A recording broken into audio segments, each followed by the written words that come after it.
There comes a moment in every life when you realize peace doesn't come from being liked, praised, or validated.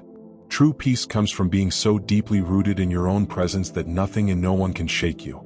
That is the moment you become cold, calm, and untouchable. Not because you are cruel or distant, but because you have mastered yourself. We live in a world that rewards the loud, the reactive, the emotionally impulsive. But if you desire true power, the kind that never wavers with others' opinions or shifting circumstances, you must learn to live in silence. You must learn to observe rather than react, to listen more than you speak, to move with calculated intention rather than emotional impulse.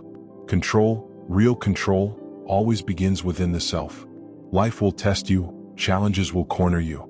Everything you thought you mastered will return, demanding one question: have you truly changed? Emotional strength is not forged in calm seas, but in storms.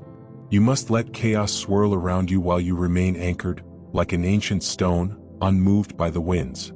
Revenge is not always action. Sometimes the greatest revenge is becoming so composed, so successful, so disciplined that those who once tried to break you must live with the truth: they never did.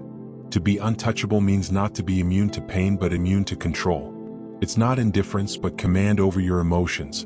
To be cold is not to lack empathy. It means you no longer allow your emotions to be used against you. You have learned to channel your fire inward, to fuel your work, your ambitions, your healing. Calmness is not silence. It is a deliberate refusal to waste your energy on what doesn't serve your purpose. The world will tempt you to react, to defend, to explain. Let them talk. The lion never loses sleep over the opinion of sheep. You become cold, calm, and untouchable by choosing yourself again and again. Stop chasing love that confuses intensity with loyalty. Stop explaining yourself to those committed to misunderstanding you. Walk away from battles that drain you. Learn to sit in your solitude without feeling lonely. Most importantly, train yourself to respond to disrespect with distance, not drama. Self-discipline is your sword, detachment your shield, and silence the fortress protecting your mind. Every time you hold your tongue, pause before action, or walk away instead of erupting, you strengthen that fortress. You become less penetrable, less predictable, more powerful. Being untouchable doesn't mean nothing affects you. It means you control how things affect you. What once made you spiral now passes through you without reaction. You have built enough self-awareness to see your triggers as lessons, not landmines. Remember, the strongest people are often the quietest in the room. They don't need to prove anything or seek attention. They are content in their stillness, focused on growth and aware of the game around them, yet choosing not to play small. That is real strength. You don't achieve this overnight. It takes breaking down, loss, betrayal, nights spent sitting with pain until you decide no one will ever make you lose yourself again. So how do you become cold, calm, and untouchable? You learn to breathe through the pain. You master the art of not responding. You observe everything but absorb nothing that doesn't serve you. Become the person who doesn't flinch when provoked, doesn't beg when abandoned, and doesn't fold under pressure. Become someone who can be alone without feeling lonely, who can be doubted without doubting themselves, who can love deeply yet never loses their center. This is the true glow-up, not louder, not flashier, but colder, clearer. You walk with quiet confidence. You speak when necessary. You move in silence, letting your results speak for you. Because control is not domination over others, it is mastery over yourself. And when you reach that, you become truly untouchable. That is the Stoic way. That is your way.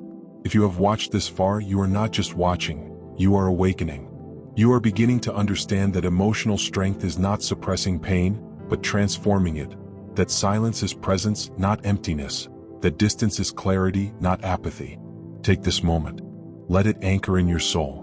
Let it be your turning point, not tomorrow, not next week, but now. The world does not need another loud voice. It needs someone who moves with purpose, who can sit in noisy rooms unshaken, someone who commands respect instead of chasing attention. Start today. Speak less. Feel more. Train your mind like a warrior.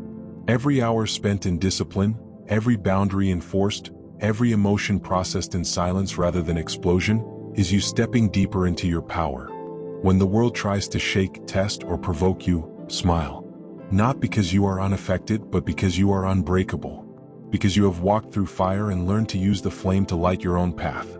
Never show weakness again. Not because weakness is shameful, but because strength is your choice. You are not here to be understood by everyone. You are here to understand yourself so deeply that you become immune to the world's chaos. You are here to rise, not react, to lead, not chase, to become, not beg. Remember this voice. Remember this fire. When alone, when tested, when it hurts, this is when you become who you were always meant to be: cold, calm, untouchable. If you found value in this message, please like the video and subscribe to the channel for more wisdom and guidance on mastering yourself and living with true strength.